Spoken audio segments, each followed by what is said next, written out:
Si M. Sapou, commissaire Sapou, nous saisit quoi, on ne répond pas. Pour nous, il appartient déjà au passé.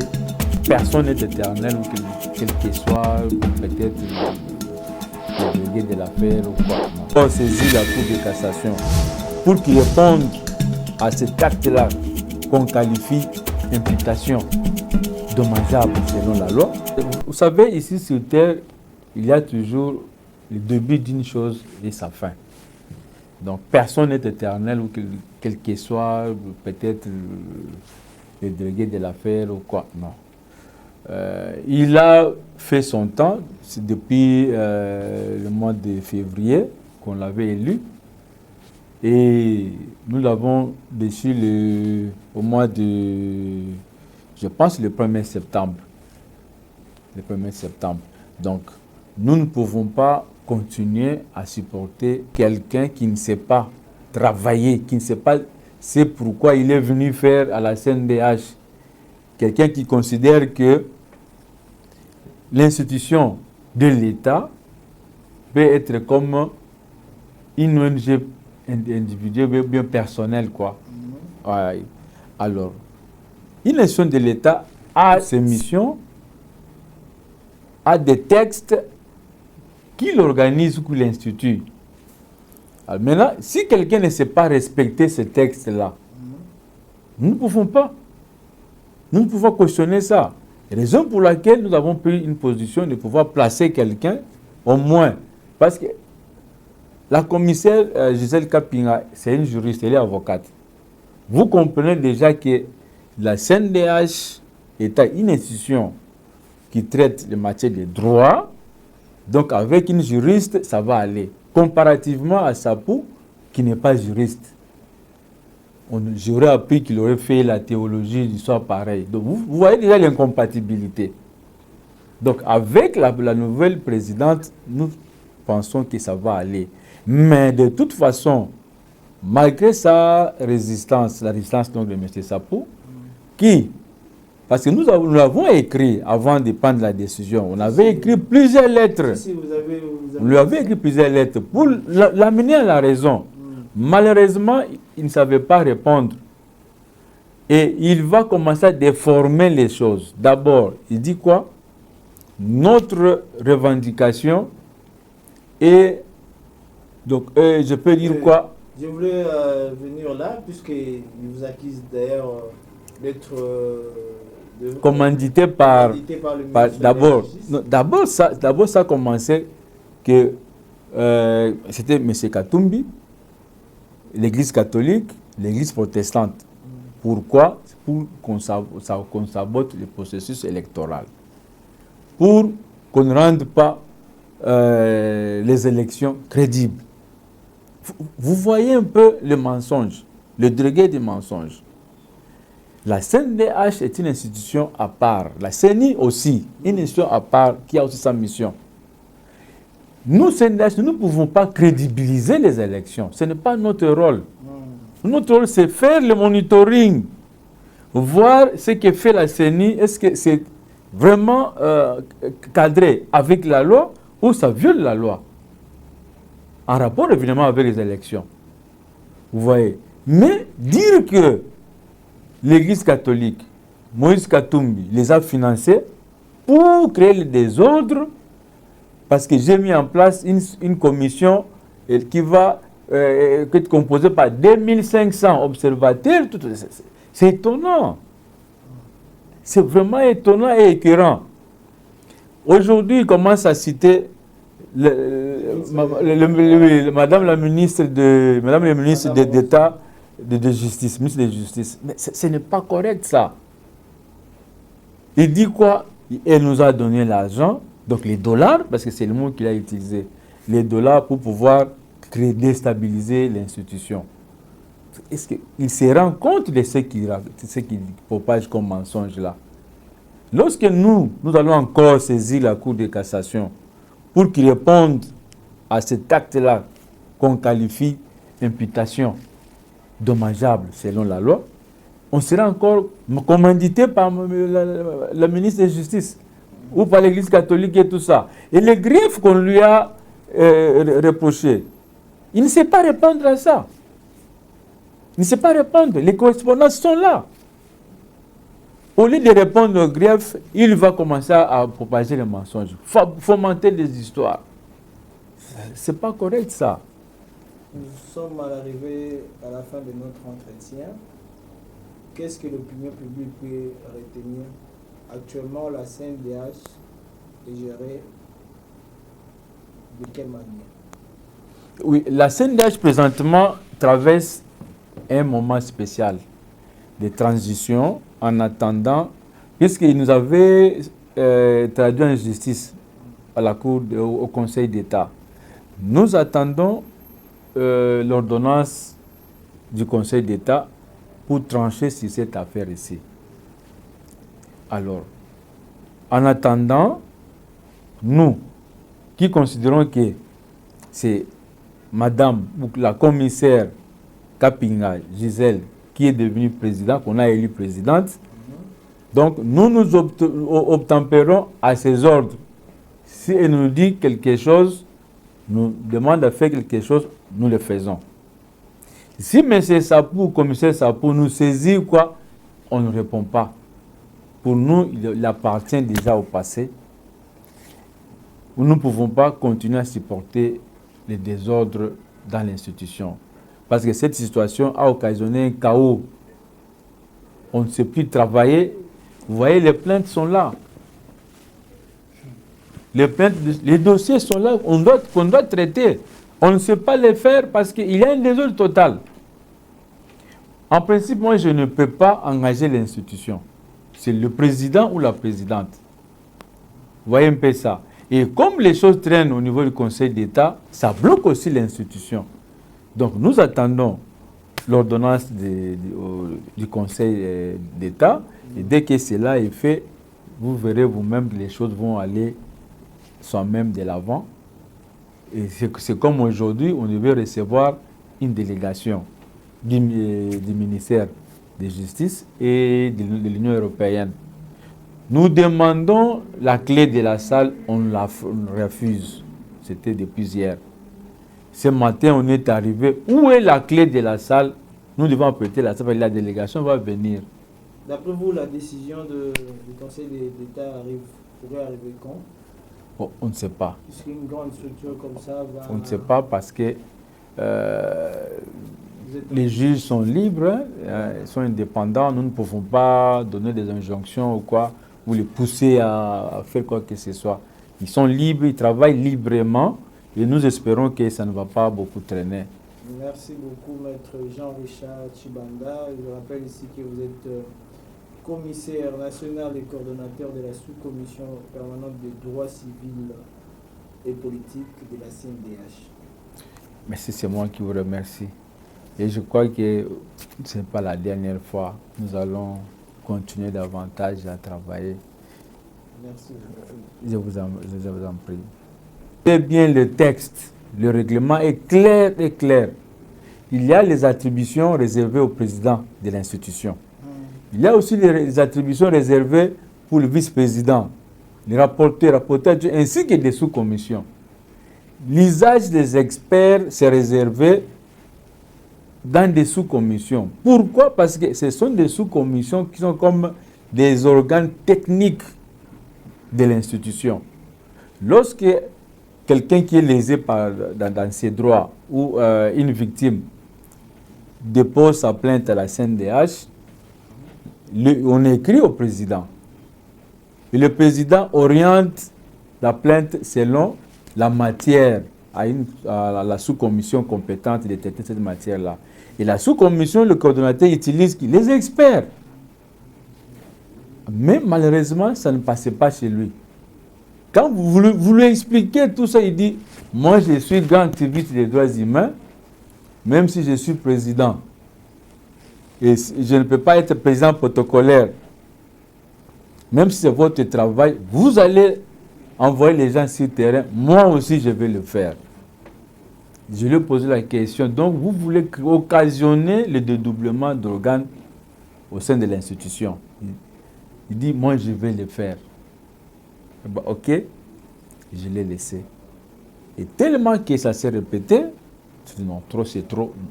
Et il n'est pas pas limité seulement à ma sous-commission. Il a aussi commencé à empiéter les attributions des autres sous-commissions. Ce qui fait que tous les coordonnateurs des sous-commissions, nous étions lésés et nous sommes arrivés à les déchoir. Et nous avons... Vous avez fait comme démarche? Oui, d'abord... Pour arriver à une telle conclusion. Oui, d'abord, il y a eu plusieurs tentatives de convocation. On nous demandait de pouvoir convoquer la plénière. Il ne le faisait pas. Et pourtant, il avait ouvert la session ordinaire parce que nous avons la session 2 fois l'an. Janvier jusqu'à mars. Juillet jusqu'à septembre. Alors, il a ouvert la session de juillet. Et quand vous ouvrez la session, il y a des matières qui sont retenues, que vous devez traiter pendant la session. Et pour la session du mois de juillet-septembre, on avait retenu parmi les points en rapport avec le fonctionnement de l'institution. Parce qu'il y avait vraiment, je peux dire quoi, cacophonie ou cafouillage. Vous apprenez le vice-président ou la vice-présidente traiter les dossiers de plaintes. Or, ce n'est pas dans ses attributions. Les dossiers ou les plaintes sont traités au niveau des sous-commissions. Un membre du bureau ne peut pas faire ça. Il a des attributions appropriées ou réservées aux membres du bureau. Mais il commence à empiéter maintenant les attributions des sous-commissions. Alors, nous avons écrit, parce que généralement on fait comment? Lorsque un membre envisage qu'il y a quand même une nécessité qu'on se réunisse, on écrivait dans notre groupe WhatsApp. Vous passez un message, les autres membres réagissent et finalement vous prenez une position ou décision. Alors, on a demandé ça, on a commencé à débattre dans le groupe qu'il y a un malaise au sein de l'institution. Nous devons organiser et nous réunir vite, travailler sur les points en rapport avec le fonctionnement de l'institution. Qui étaient les points retenus parmi les points de la session? Il a refusé. Il disait quoi? Avec les climats qui se passent, nous ne pouvons pas nous mettre autour d'une même table, échanger et parler. La vice-présidente, elle va prendre l'avion pour Dubaï. Elle va en vacances. Et pourtant, nous sommes en pleine session ordinaire. Elle prend l'avion pour Dubaï, en vacances. Il va en vacances.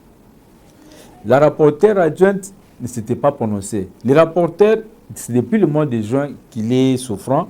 Il est transféré à l'Afrique du Sud. Le bureau vous a tourné en quelque sorte. Oui, le bureau, ça a décliné l'idée de pouvoir nous retrouver ensemble autour d'une table pour parler du fonctionnement, les points retenus de la session. Alors, nous nous sommes retrouvés à 5 seulement les animateurs des sous-commissions. Nous nous sommes dit, qui est préséant? C'est la sous-commission, l'animateur de la sous-commission des droits civils et politiques que je suis. C'est ainsi que je vais présider la réunion pour parler du fonctionnement de l'institution. Et après, il y a une motion des membres, les coordonnateurs de la sous-commission des droits collectifs. Il va poser le problème qu'il y a un malaise. Que faire du comportement des membres du bureau? Nous sommes dit non. Nous ne pouvons pas déchoir tout le bureau, faire tomber tout le bureau. Commençons par le président. Si on réussit d'abord à déchoir le président, nous allons constater l'évolution de l'institution. Si les autres membres du bureau restés vont continuer à abuser, nous serons appelés aussi à les sanctionner. Mais pour le moment, on commence avec Ce qui était une bonne décision. Oui. On les déchoit comme président de la CNDH, mais on les garde comme membres, on les laisse être membres de l'institution et il va aller dans une des sous-commissions pour continuer avec le travail. Malheureusement, on fait ça, il a eu PV qui était bien signé, élaboré, tout.